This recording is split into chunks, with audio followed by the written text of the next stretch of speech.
Hello and welcome back to the Elevate Your Running podcast. We are into 2026, and I know this isn't the first episode of the new year, but it is the first episode that I'm recording in the new year. And that feels really fun. It feels really exciting. I hope everyone had an awesome holiday or had the holiday that they needed. I understand that holidays aren't fantastic for everyone, and every single year can bring up different things over the holidays, but we are in a fresh, brand new year. It's very, very exciting. A few weeks ago on Instagram on my personal account, I talked about how it's like the year of the horse, but it's also the year of racing. And I feel like racing is at an all-time high because running is at an all-time high. We're in a running boom. And it is so exciting to be in this space right now with not just more and more people running, but more and more people taking their training a little bit more seriously, fueling with more carbs, maybe trying out that new carbon plated shoe, maybe looking into coaching for the first time. It's so much fun. And with all of that, with the higher demand, means that races are selling out even faster than ever before. And if you're looking to grab some bibs to some pretty popular races this year, if they haven't sold out already, they most likely will soon. So I highly, highly, highly encourage you to take some time to plan out your 2026 and what's to come. Something that's new with this podcast is that I'm going to be releasing bonus episodes that are more about personal things going on with me, with my training, what I'm doing in training, how my training looks, and it's going to be very different than the last few years and what you've been, if you've been a longtime listener, like what you've been hearing about. And some things are going to be the same, and there's going to be a lot of changes, and that's really exciting. So I'll be releasing bonus episodes just on that, which is really, really exciting. And it's exciting to be in this new era of running and to see what I can do and to see what can be accomplished. And I think one of the best feelings is knowing that it's a season. And if it doesn't work, or if it doesn't fulfill me, if it doesn't make me as happy as I think it's going to, I can always revert back into what I was doing, or maybe find a balance between everything and see if a different strategy and a different approach will work. So it's going to be really cool. I'm very excited for the year. My first bonus episode will be released in the next few weeks, and I'm going to talk about what I'm racing and why my calendar looks the way that it does, and also some training ideas and philosophy around what I'm doing and why. And I think this episode for 2026 is a really great episode to kick off, leading into that bonus episode, leading into all the future episodes, because in this episode, I'm going to talk about what I am bringing with me into 2026 and what I'm leaving behind in 2025. And there are definitely quite a few things that I am leaving behind in 2025, not just in running, but in life, and realizing that people and places and experience, things come and go, and we can use those lessons, those experiences to really propel us forward into something really great if we choose to look at those situations in that way. So very, very excited for 2026. So in this episode, I'm going to get super specific about my training concepts, the products, the things that I'm bringing in with me into 2026, and then the training concepts and maybe some products that I'm not bringing in with me into 2026. And I think this is going to be one of the biggest places where disciplined runners get stuck. And I've been in this place specifically where year over year, I just do the exact same thing over and over and over again, expecting different results, but I'm doing the exact same thing.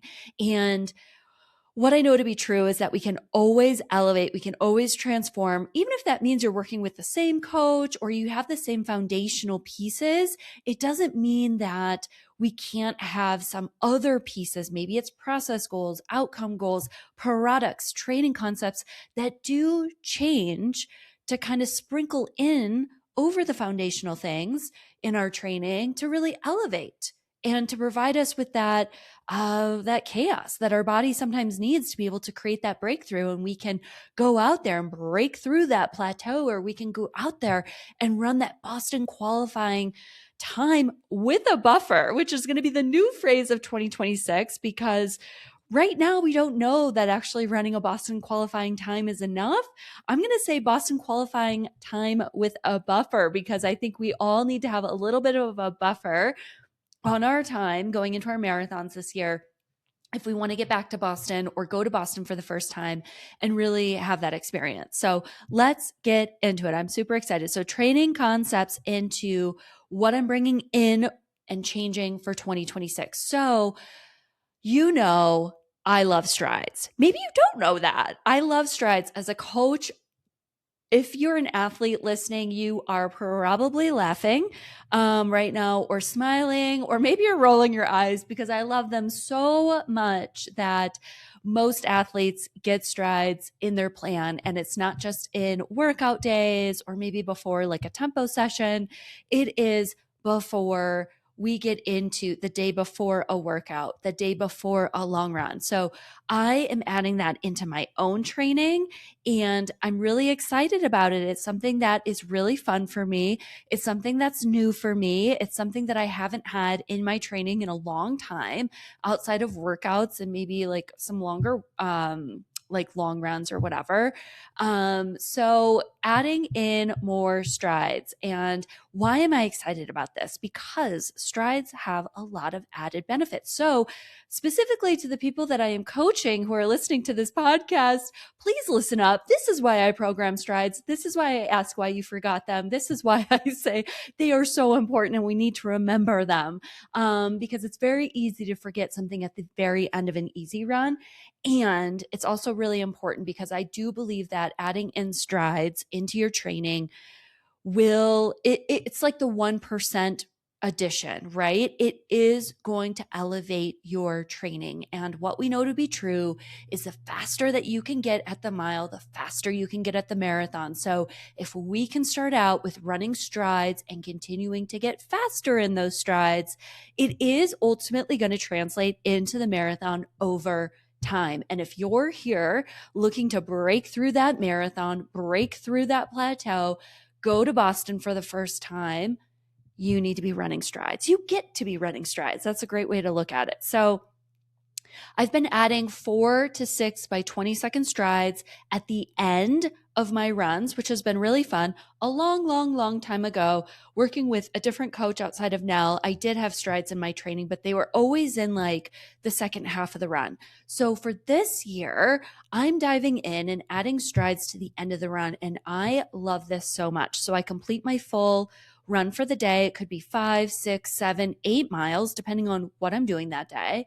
And then I add in the strides and I add in standing recovery between. And why I like this so much is that I can really focus in on my running form.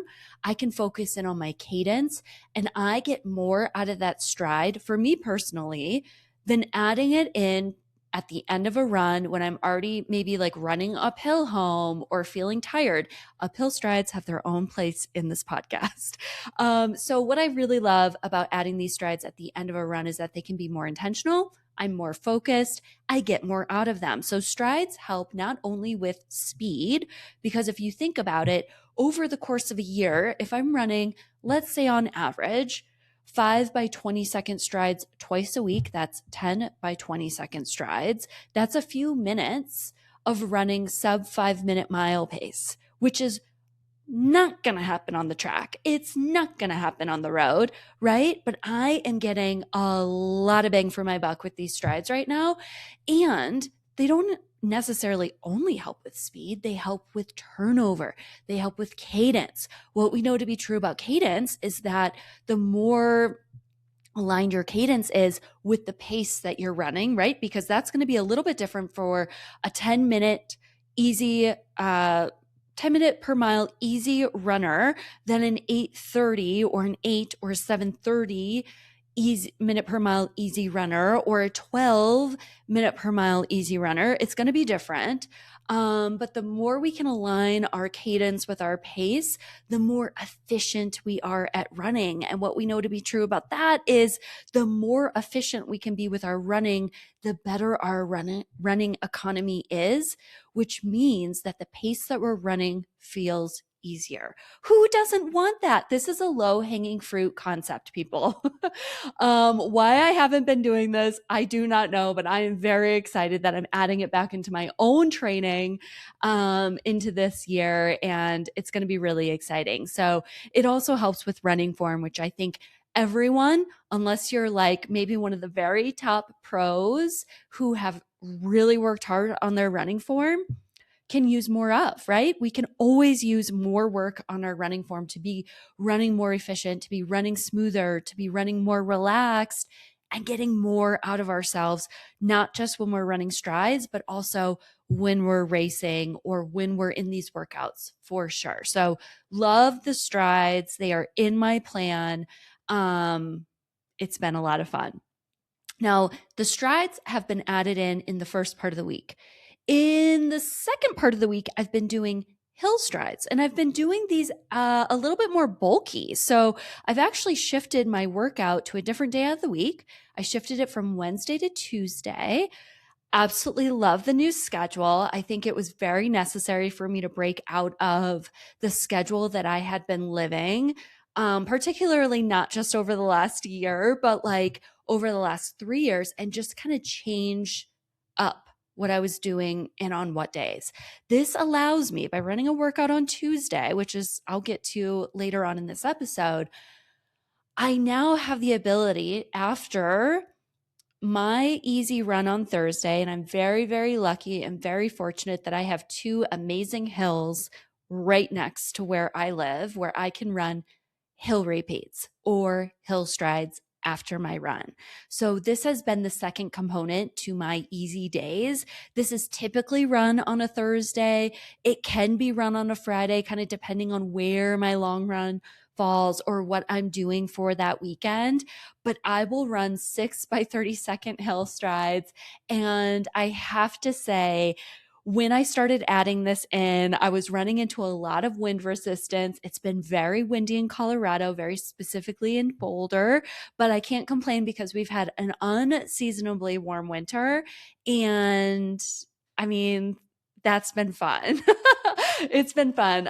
It's a little scary for the summer, but I'm going to try and stay present and be really grateful for what we have right now. And running hill strides in the wind at altitude isn't necessarily it, but it is going to make you feel stronger because over time, your body adapts and you get stronger at these hills. So hill strides also create a lot of strength. They create a lot of power. They are underlining, creating a lot of speed without a lot of intensity, which is where I'm at right now in my running life and in my training life. I want to really reduce down the intensity. So these have been phenomenal for me. I started out with 4 by 30 seconds for a few weeks. I built up to 5 by 30 seconds, and now I'm up to 6 by 30 seconds.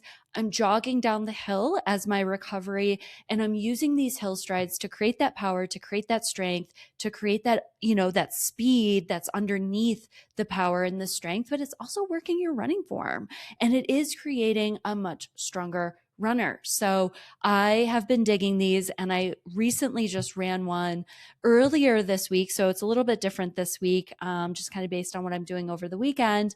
And it was the strongest 6 by 30 seconds I've ever run. These are run on effort, but I did dip down past 6 minute mile pace. So past 5K, way past 5K effort. And I felt really strong and smooth. And that is a really good feeling to have. Maybe it was just that one day. Maybe it's going to continue. We'll see. But I'm very, very excited about it. I've also been adding in more hill workouts. So I did a bunch of hill workouts in a very condensed period of time last year, right around this year. But what I'm doing now is sprinkling them in. And so it could be a series of 8 by 30 seconds. It could be 6 by 1 minute, 4 by 30 second. I haven't really gone over a minute. I'm trying to keep them a little bit more on the shorter side, but running faster. And that's been a lot of fun. We all know that hills pay the training bells, right? They create a lot of that power and a lot of that strength, and it's ultimately going to translate into tempo and 5K race pace and all the great things that we're striving to get stronger and faster at in 2026. So these hill workouts are definitely paying off. I might add them in a recovery week. It might be a week where I'm feeling a bit more fatigued from life or from coaching, and I'll shift into a hill workout. It could be that I wake up on the day that I do want to run speed or a workout and decide that I'm not really into a speed workout that day, and I'll flip it into a hill workout and do something that is low intensity but high reward, which I love right now. Love the high rewards. So more hill workouts for sure, not just in the last like few months, but definitely going into 2026. And I'm also running trails. So if you follow me on Strava, I'm trying to run at least one trail run a week. And what has been so awesome in Colorado with the warmer weather is that the trails have been so easy to access. We don't have snow, we don't have ice. So getting on them has been a lot easier. I've also been doing a lot of hiking with my dog, and she's had a lot of off leash hiking, so a lot of running for her. And it's been helping us in tandem, like not only just running more trails and hiking more hills and more elevation and getting stronger at it. But it's also helping Kenzie, and she is in the best shape that she's been in for quite a few years. And it's been really, really fun to see her be able to be part of it with me. And so hills absolutely pay off. Now, let's say you live in an area that's flat.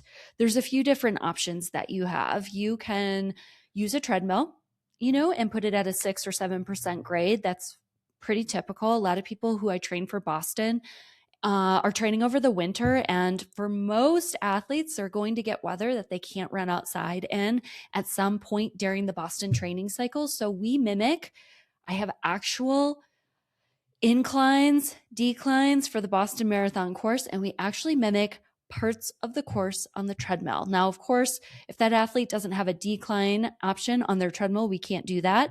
But the uphill is a lot of fun, and we absolutely do that. So treadmill works great. Parking garages also work great, but just be careful. Don't get hit by a car. But those are steep little grades that you can run, and they might be shorter efforts, but those shorter, fast reps will pay off for sure. And then I would say those are your two best bets if you live in a really flat area. And so we all, have tools at our disposal that we can use in order to kind of create that stimulus. So if you haven't been running hills, I highly recommend starting with shorter reps and shorter distance and building into it. For every hill stride or workout, I take the first one or two to really warm up into it before I run harder, just to make sure that my body is ready to go. And it's not just because I'm a master's runner. I think that should be true for everyone. I've seen runners get hurt by pushing too hard, too fast on a really fast interval or a hill interval. And that's the last thing we want to do as we head into a new year. So, pick a hill that's challenging, but also like not too tough. So really be honest with yourself on it. You really can't go wrong. I've had athletes ask me in the past, like, well, does this hill, like, based on what you see on Final Surge, like, does this hill represent what I need? And it's like, we don't actually have to be that particular with the hill, because I've been in situations in Boulder where I've had like some very steep grades of hills that I've had to run because that's really all I had access to in that moment. And then there were times going into Denver where maybe like Nell changed my plan as I was driving to Denver. This is true life right now. And I knew I had a hill workout in the morning. And it's like, oh, where can I find a good hill in Denver from where I'm at and what we have going on for the rest of the day? And how can I make this work? And so sometimes it's like you get to run something that's more of an incline, but you're running hard, right? And that can still have its own benefits. So we don't really have to overthink hills. Something is better than nothing, but hill workouts work. I mean, you don't have to get too in the weeds with exactly the type of hill. Anything above flat is going to work. So I love that for all of us. So more hill workouts, trail runs. If you have access to trails, I think that's a great way to add in a lot of strength. It's going to translate into speed once you get into a different training cycle. And maybe even when you're in this season of running trails, you might feel that speed pop into your training, which is really fun. The next thing that I'm taking into 2026, or maybe changing into 2026, is I'm actually reducing my workout volume, and I'm still running higher mileage. So this has been a game changer for me, and it's going to be an experiment because I haven't been in this place ever. So I've been in a situation where I've run lower volume workouts with lower mileage, so maybe around the 40s. And then I've been in situations where I've been running higher mileage, like 60, 70, 70, like mid 70s for mileage. And then my intensity or the volume of my workouts has been to scale to that mileage, right? So bigger, matching kind of that mileage if it's considered like 80-20 or 75-25.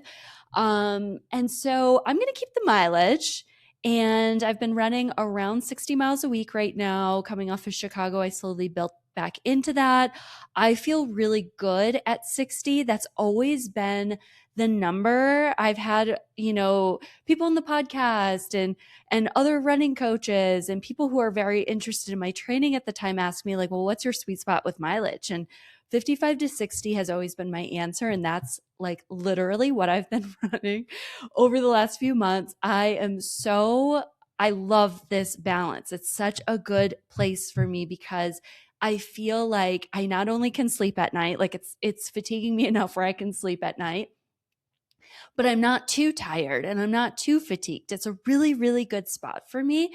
And lower volume workouts are also a really great place for me right now. So I want to see how this translates because I dabbled in this during my Chicago Marathon prep. And it was really this aha moment for me as I was going through that very short cycle of doing quite a bit less in the workout. And the mileage was a little bit less than what I'd been used to, but it was right around 50, 55 to 60 miles during that build. And hands down, that Chicago race was the best race I've ever felt that good ever, all the way up until like around mile 20 when my stomach decided to go sideways and I got really nauseous for the last 10K. And with that never happening before, I had no idea what to do. And it was really hard to stay on pace because I was afraid I was going to either like throw up or pass out. So besides that, I looked back on my training and I thought, I mean, I felt the best that I've ever felt. I was getting fit.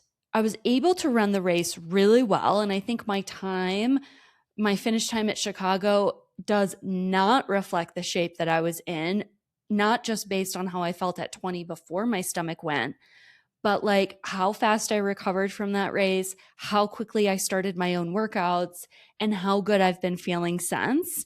So I'm really excited to be kind of in this stage of training. I don't know how long this is going to last into 2026, but I want to bring it with me for as long as possible because I feel great most days out of the week. And for right now, I really love that feeling. And I get that when we're training, we can't always feel that way.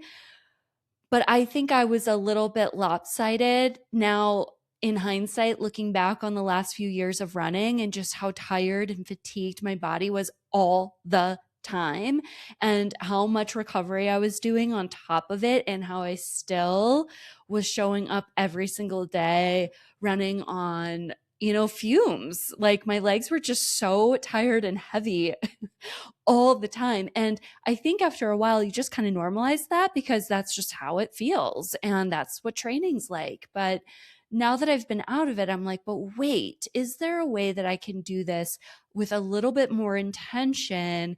It's not a cookie cutter approach. It's definitely a little bit different. And we're going to see how that translates, because I don't really have anything to lose at this point. Like, I don't really have, I've only like things to gain from trying this experiment. So it's going to be really fun to see in the first half of 2026 how it translates into some races that I'm thinking about, and if I can make it work. And it could honestly be my breakthrough in the marathon, because I have like trained very, very hard. If you have listened to this podcast, if you have watched and followed me on Strava, I mean, I looked back on some of my workouts and they were just insane. They're monster workouts. And I've put so much work into that and really haven't seen my potential in the marathon. So I'm hoping that by changing some things up, I'll be able to kind of find that potential in 2026. So this is going to be an ongoing experiment that we will check in on bonus episodes for to review how things are going, what's working, what's not working. So less is more right now is definitely my MO, and I am here for it. Now, something else I'm bringing into 2026 is that I'm going to be racing locally. Now, this is very similar to 2025. I do live at altitude, so racing locally for me really isn't the best option if I'm looking to get to see my potential in an outcome. But travel racing takes a lot of time. It's getting more and more expensive. And so it's just a lot easier to stay local and knowing, sometimes I will travel to sea level and it could be a hot or humid day. And after that race, I think, oh, wow, I haven't trained in humidity because Colorado's a dry climate. And I could have raced significantly better or faster at altitude in the dry conditions, right? So I'm really excited for this. I think it'll be a lot of fun. I just have a few races kind of in mind for this spring, and we'll see how things shake out. I'm not totally tied to anything yet. I haven't bought bibs per se yet. So we'll see what happens. And that's kind of the stage of running I'm in, which is for me, honestly, a really great stage to be in, because I've had everything planned out for me for a very, very long time. And so this stage feels like a lot of fun. But I also want to stay true to my intention and make sure I don't let too much time slip by before I start to get back into some sort of training. So I think racing locally is super great for all of us, right? Bring it back home, race local, race often, because what we know to be true is you can not only get adaptations if you're racing like shorter distances, but the more we race, the better we feel at each race start line. And that I found out in 2025. I raced a small handful of 10Ks. I had a 5K. I remember specifically standing at the 5K race line at the Colfax 5K, and I had someone with me that was like pacing / running with me. And like he was very nervous. Now he hadn't raced in a very, very long time. I actually don't even know when his like last like real like hard race effort was. And at this point, I had 3 10Ks under my belt and they had all gone poorly. And this 5K was supposed to be like a rejuvenation into my confidence. And I remember standing at the start line and I was like cool as a cucumber. I was just like, first of all, 3.1 compared to 6.2 feels really great. And even if it hurts, it's going to be over before I know it. Where in a 10K, when you are suffering, my gosh, that race just doesn't end. And And I remember standing at that start line. I ended up running a 5K altitude PR that day. And then I turned it around and ran the Boulder 10K 8 days later, where I had Nell pacing me. And that ended up being a 10K PR. I think overall, I know at the time I said altitude, but I think it's pretty close to an all-time PR. I don't race a 10K that often, but I think it's like so great when you can race more, especially those shorter distances. You can race local, you can support your local racing, and also work on those race day nerves and go into it. Because what we know to be true about racing is that when you can go in more relaxed into the race, you can get more out of yourself. And that's a great place to be. So, something I'm changing in 2026 is flexibility. Now, this is a tough one for me personally. I love as an athlete, well, and as a coach, I love a plan. It's probably why I'm a coach, because I love planning. I love looking into the future. I love having things organized. I love seeing a pattern and a way and a destination to get, or a journey to get to the destination. I just really love that. And it's probably why over the last 7 years, I've had races planned out in advance. I've had my own training planned out. Like my coaches have always had my 18-month plan, cycling through every 6 months of like, this is what I'm doing, chime in if you want to see something different, but this is what I have going on. And this is what I think would be best. And I look back on that time like with so many great memories. If you're watching this on YouTube right now, you're seeing like the biggest smile on my face. Like I have had the coolest like training journey and like training with great people and great coaches. And like, it's truly been like the thing I'm going to look back on and be like, that was so cool. Like everything that I did, it was a lot of hard work, but it was really, really so cool. But one of the things that over the last 6 months of 2025, I had to learn very quickly when my foot ended up, blowing up basically on a track workout on July 1st. I was on rep 3 of the workout of a 200-meter workout, and I hobbled off the track. I couldn't walk. I couldn't walk well, I should say. I mean, I was definitely like hobbling around and limping for the rest of that day, and really for the last, like the next few weeks after that, until I had a diagnosis. But I had to lean into flexibility. So getting back into running for me after that July 1st injury on the track was eventually getting back into running at the end of July. And I had to stick with some sort of a plan of every other day. But when I did get to run, I had to be very flexible with knowing that the first 1 or 2 minutes of every run was going to tell me how the run was most likely going to go. Because with my plantar fasciitis, it's very different like what I had than what I hear other people having.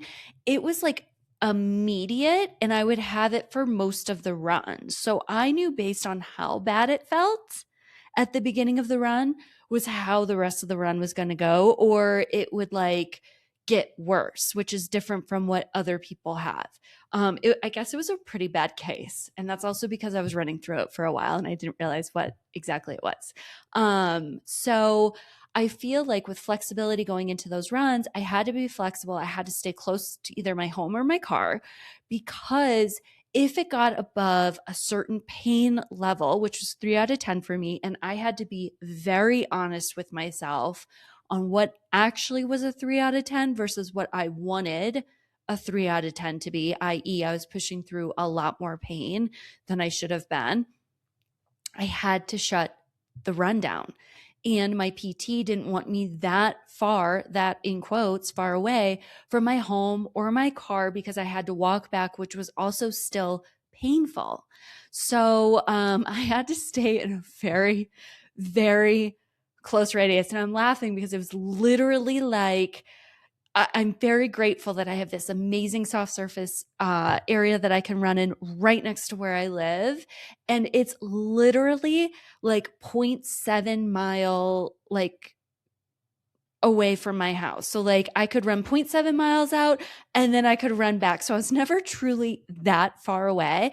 And I would just run back and forth on this trail until I hit the 20, the 25, the 30, the 35, the 40 minutes that I had every other day.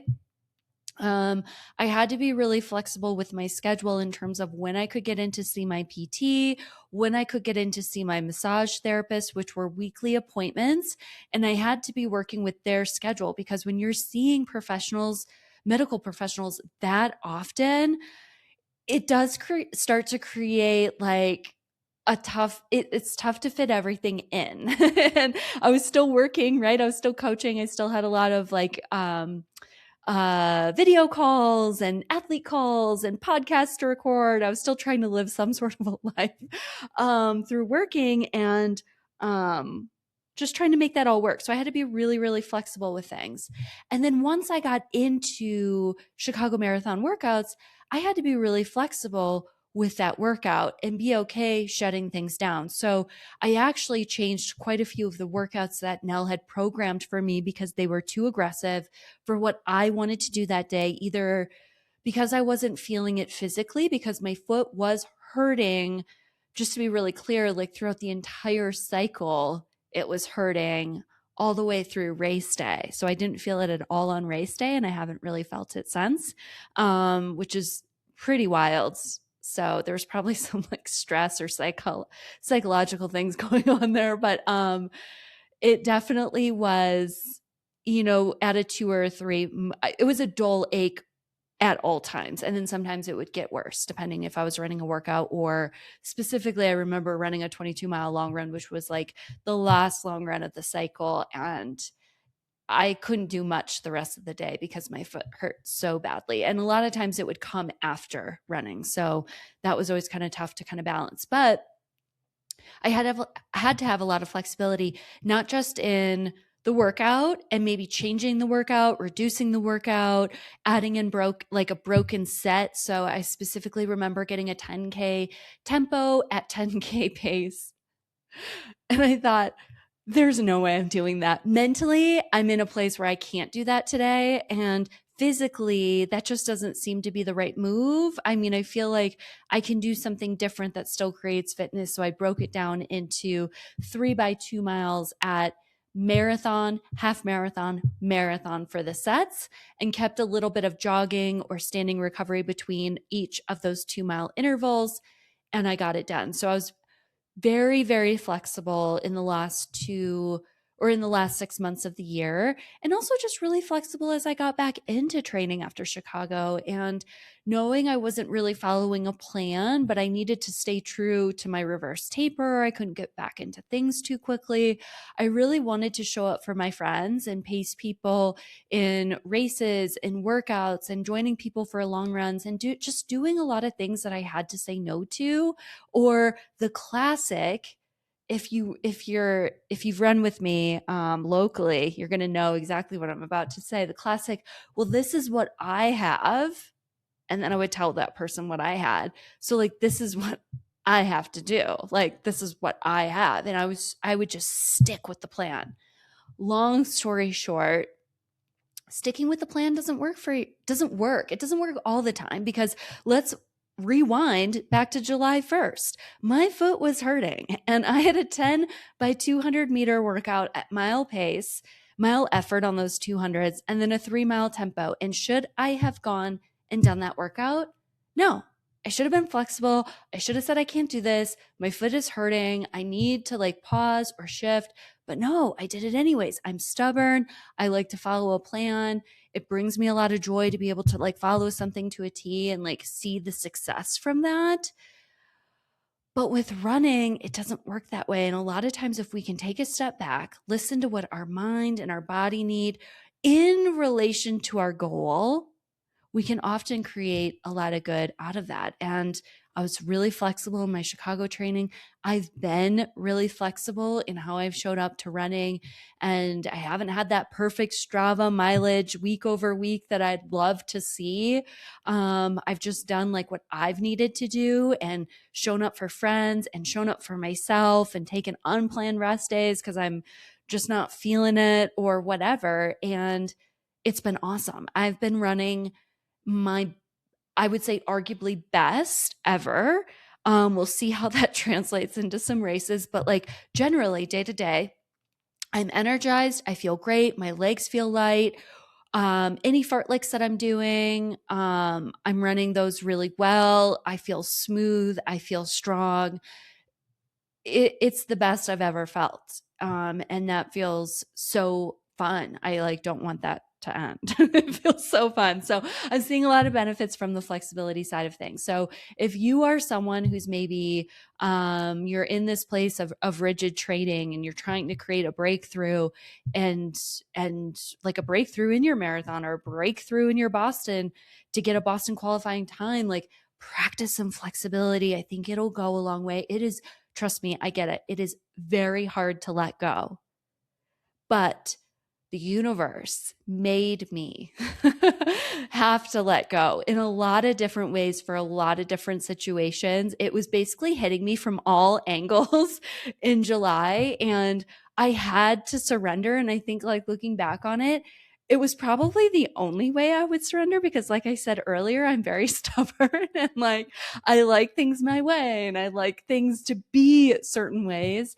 As an athlete and, you know, as a human, as a coach, I'm more flexible because it's more about you, the athlete, than it is about me. So it's different. But yeah, like I had to let go because I had no other choice. Like, and I think when you're at that place, you learn by doing. So don't get to that place. Try it. Maybe it's once a week in something in your training where you are a bit more flexible. Maybe you add the strides in the day before a workout. Maybe you practice an extra rest day because that's what your body needs. Maybe you practice shortening a run because like today I ran and it's been so windy here, but it's also been warm, so I'm not going to complain. But it was so windy that I couldn't really run outside. We had like 50, 55 mile per hour winds, and it wasn't necessarily the headwind that was hard, which it was challenging, but there was a certain part where I got a tailwind and it was hitting me so hard that it was forcing my body into a pace that I just didn't want to run. And it was like making my legs turn over faster than I wanted to. And I was very close to like marathon effort. And that's not what I wanted for this run. So I just shut it down and I ran quite a few less miles than I was planning on for the day. So practice something once a week and just see how it feels and notice how does it feel in your mind? How does it feel in your body? It's probably going to be a little bit different. Your body may thrive, your mind may not, or vice versa. But just take note of it and see how, if you practice it a few times a month or once a week in your training, see how that works for you in your next race. Running on effort and not pace. So this is specifically for workouts. And I'm going to say easy runs because running has felt really good for me. So I've really let go of what I feel like I need to be running in terms of pace and just running into effort. And it's been across the board. I don't want to say every single day has been awesome. Have most days felt good? Yes. Have most of my fartlek workouts that I've been running have been stronger than I've been running on the track over the last few years? Yes. But I will say I did have a track workout. I jumped on the track a few weeks ago to finish the year because I hadn't been on a track over the last 6 months since my foot blew up in July. And I got into the first rep, which was a K. So I did this cut down. I did 2 by 1K, 800 meter, 400 meter with like standing, or in my mind, I was like, oh, you could do jogging recovery between. And then it quickly became standing. And then I actually just transitioned to the road because it was funny because in that first K, I got going and I was like, oh my gosh, I haven't been on a track in 6 months. This was the track that my foot blew up on. This is so special. It's the last day of the year. I feel so good. I feel so fast. I feel so relaxed. And then the split came through and I was like, oh, that's slower than what I wanted. No, it was still like, I don't know. I think it was like a 152 and I was thinking I would run like a 148, which is like the difference between like 602 and 608 pace. But I immediately compared myself to what I had done when I was running Ks, like, I don't know, when I was running Ks well. And then I was like, oh, no, this is what we're not doing. We're not comparing ourselves. We're not running on pace. It's all about effort. So that would be like the one time where that kind of came in. So I finished the 800. I did the 400 on the track. And then I was like, forget this. The track is actually making me be a little bit more hyper focused on my pace and my times. And maybe it's because I know what I can run in those times, not pace.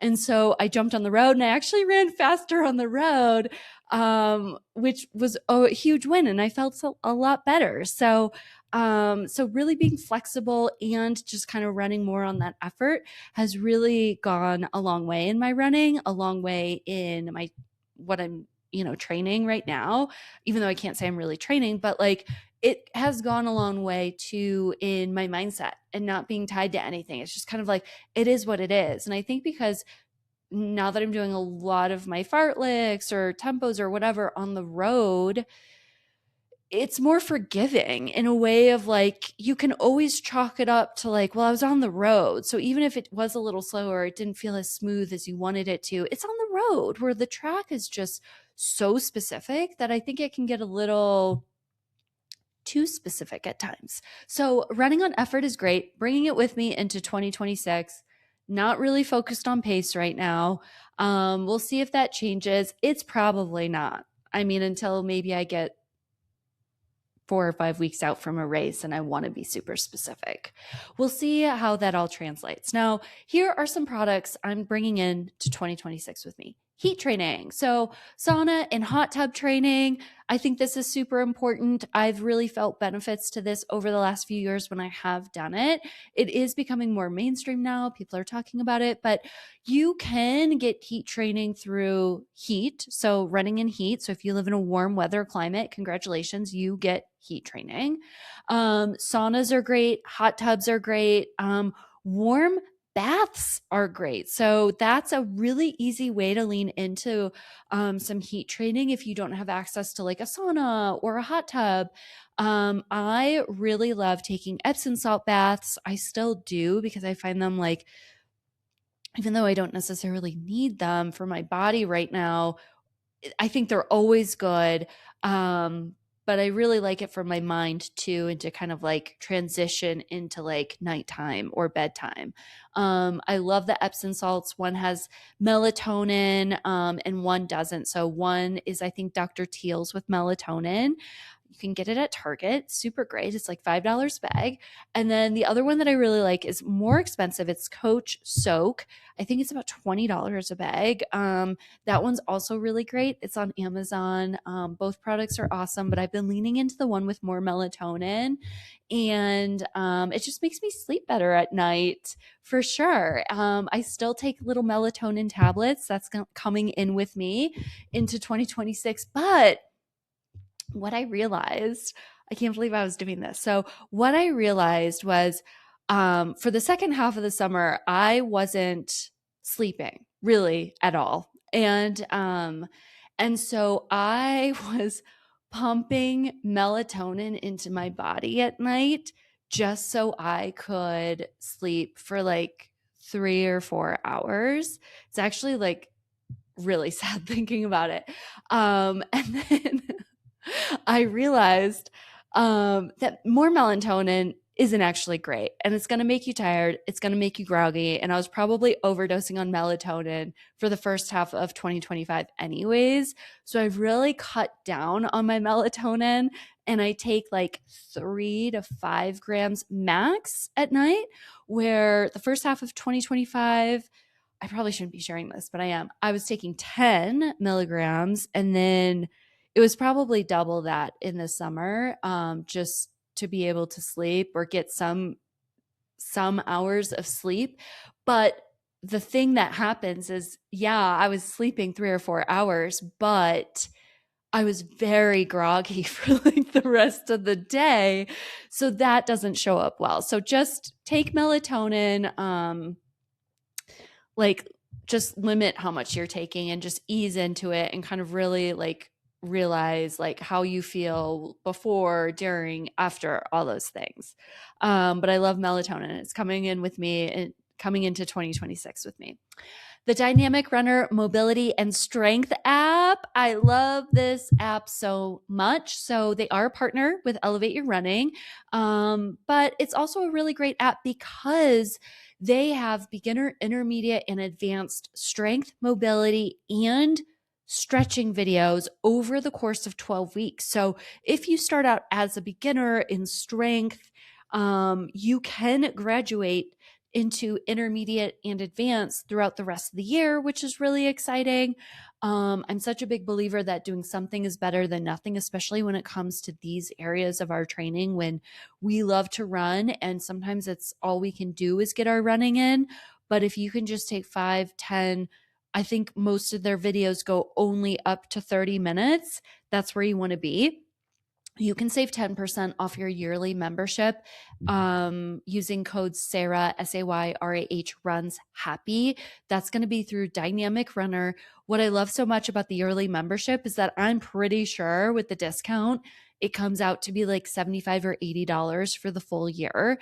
And these are all good running specific strength workouts. We don't need to be doing overly complicated strength. We don't need to be lifting super heavy during a marathon training cycle, maybe before, but not during. So I love this app. It's so cost effective. It's efficient. It gets the job done. You have videos. It's awesome. It's what I'm going to be using into 2026. High carbon protein. I am here for it. The SIS gels are here to stay. They have 160 calories, 40 grams of carbohydrates. I took these babies at Chicago every 5K. And what I will say, what I am leaving behind in 2025 is the SIS gels with electrolytes, because my gosh, that is what did me in the last 10K of Chicago, whether I didn't take enough water or I took too many of those gels because I was so worried about like sweating too much. And I usually bonk at the end of marathons because I've lost so much like electrolytes and sweat and all the things. I still don't really know what the balance, where the imbalance was, but it was wild. So I'm going to continue on with the SIS gels. I love them. Now for the caffeinated gel, the Precision Gel is my favorite caffeinated gel that's coming into 2026 with me. The protein drinks that I'm taking into 2026 are a little bit different. I still love Core Power. I still love like the Nuris, like the pre-mixed, but the Feed Recovery Mix is really good. And so I listen to the Swap podcast every week and they've been talking about it, and then it was sold out. And then of course, this is like behavior, consumer behavior right here, which I loved that class in college. This is like psychologically, I was like, well, if David and Megan are talking about it and it's sold out on the feed, I need to get this recovery mix. So anyways, it's a protein mix. It comes in chocolate, vanilla. The feed I have no association with the feed right now, but it is free shipping. It tastes great. It's cost effective. It's cost efficient. It's so reasonable compared to other things on the market. So this has been my go-to protein drink for the last few weeks, and it's staying with me for the rest of the year. I also love the Cherry Bunny Tart Cherry Juice. This is definitely going to stay into my training. When I get into maybe some higher intensity or some bigger volume weeks, if that happens. But I love the taste of it. I love that they have the melatonin version that has the 3 grams of melatonin in it. Not all tart cherry juice is the same though, so I think that's really important to know. There are more diluted versions out there, which you usually get like at the grocery store. So like I really love the Cherry Bundy brand because I know exactly what I'm getting with it. So it comes in little to-go packets, but I also think they sell it in like a plastic jug, which is like every runner's dream, every marathon runner's dream. I'm taking Ketone IQ with me into 2026. I know this one is like so all over the place, but I had a bunch of ketones at my place like when I was training for Chicago. Like I just had a bunch of them, and I started taking them after my workouts and after my long runs, like within 5 minutes, as I was like drinking my protein and like doing all the things. And I also felt really good. So I don't really know, because I was doing a lot of different things, what was actually the catalyst for feeling really good, but I was recovering fast. I took one after the Chicago Marathon. I had one in my little like bag that I checked in at the race. So it was probably one of the things that I did as soon as I put like my canes on, and took that, and then I started answering text messages and stuff. But I really like the recovery benefits. I feel a lot better when I take it. So it's coming into 2026 with me. My canes are totally coming into 2026 with me, whether my foot hurts or not. I love those babies. Like, not only are they comfortable, but the color that I got is bubblegum pink, which is my signature color.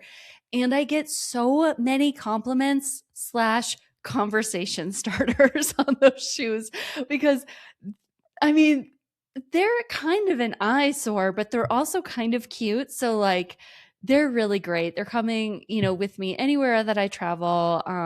And it does really help my feet after maybe a longer day of like maybe I'm running along and also going on a hike with Kenzie or something. I really, really love those shoes. So I highly recommend getting a pair of recovery slides or shoes if you can. They do move the needle. And then creatine's coming with me into 2026. And it's not just coming with me into 2026. I am starting it in 2026. So there's a lot of science out there right now that speaks to the benefits of taking extra creatine. So we get creatine through our diet, but I think it's going to be really, really important to add that supplement into my training for 2026. So I'm really excited about it. As I mentioned earlier at the beginning of this episode, stay tuned for bonus episodes that are going to be all about my training, what's working, what's not working, as I continue to still go after my running goals. And that's probably the one thing I left off at the beginning of this podcast, is that as much as I wanted the Chicago Marathon of 2025 to be my last marathon, because it does take a lot of time, and it's definitely something that gets priority over other things in my life, where I'm just like trying to figure out the right balance between all of it. I was definitely ready to be like, I ran a 3:03 at Chicago. I am done. I really, really was. Because of the time and effort that goes into the type of marathon training that I've had in the past. And I think based on what I ran, which was a 3:07 low, and having a really hard last 10K based on my stomach, not my legs. Legs felt light, legs felt great. Best they've ever felt at mile 20. I can't say no to the marathon. So we're going after another one, whether it's in the fall of 2026 or maybe 2027. We'll see how everything kind of shakes out. But I'm going to be talking more about that in more detail in bonus episodes coming your way, which is going to be really exciting. And, hey, if I'm going after a sub-3 at some point in the marathon, that also means that I would really love to take some time off the half marathon. And that is what makes me really, really excited for the year. And see what I can do in that space. Lastly, what I'm bringing into 2026, there's a lot, people. I have been loving my Nike Zoom Fly 6 shoes, the Pegasus shoes, and the Adidas Evo SL shoes. These are my day-to-day trainers. They are a little bit lighter. I do feel really good in these shoes. My foot feels good in these shoes. And I know, our feet should theoretically feel good in every shoe. And if it doesn't, then it's an imbalance with us. But I will say, like, there were definitely some shoes over the summer that my foot would instantly seize up in, and other shoes that wouldn't. And the Pegasus were my gateway back into running. And they really, really helped me stay healthy. And then I reintroduced the Zoom Fly and the Adidas Evo. And I really like those shoes. I've been training in the Evo SLs for my, like in my fartlegs. I haven't been wearing carbon plates. I think that's been a lot of fun too. So, definitely a really great place to be. Very quickly, what I'm leaving behind. I'm leaving behind high intensity and large volume workouts, like I talked about. I am leaving behind track workouts for now, which is kind of sad, but also I was really grateful that I was able to get on the track at the end of the year in 2025. But I think kind of based on how I felt on the track, and not just like physically, but also where my mind was kind of going on the track, I don't think it's the right space for me right now. And that's okay. A lot of left turns on top of it really irritated my foot, which was, I was kind of interested to see how that would shake out at Chicago, and it ended up being fine. But if you're a track runner, you know that that's all you do is make left turns. And I think I'm still like kind of hesitant to be on the track for that reason. So I'm going to be running on roads for workouts for now. I'm going to leave behind rigid training because it doesn't serve me. And I've really found a lot of fun in the flexibility of all of it and just being like, whatever, it's not that serious. And I'm also going to leave behind gear and products that don't make me feel good. So maybe they're trendy, maybe they're super hypey. You know, everyone's on the bicarb train, and that's fine. And I haven't actually tried it, but like, I don't know. It's just like one more thing to do, one more thing to buy. And I'm like, if that's really what's going to make me run a sub 3, like, I don't know, like maybe just being more intentional with training, being flexible with my training, leaning into like lower volume workouts, but maybe higher mileage could be my secret weapon to breaking sub 3. So I'm going to leave behind the things that don't make me feel good, because I'm a big believer if you look good, you feel good. I'm going to leave behind things that are trending that I'm not necessarily aligned with. And I think it's going to be a great year. I know it's going to be a great year. I'm very excited for the year ahead, not just in my own training, but in your training. So if you're a runner who is looking to up level, you're looking to break through that plateau, you are looking to Boston qualify with a buffer, I'm so excited for you because you have options. The Elevate Your Running coaching team wants to connect with you. We have spaces open in one-on-one coaching, which is for more dedicated athletes who are looking for feedback. They're coachable. They have strong communication skills. We have one-on-one spots open and available for those athletes. We also have group coaching available to local athletes in Denver and Boulder. And custom plans are a great way for that independent athlete who just wants a really high quality plan, and they can be flexible, but they follow the plan as best as they can, and they find that breakthrough. I love it so much. Thanks so much, everyone, for listening. I'm so excited that you're here for a brand new year. If you're interested in coaching, you can learn more at elevateyourrunning.com/train together, or feel free to send me an email, Sarah, SARA, @elevateyourrunning.com. Thanks, everyone. I'll see you again next week.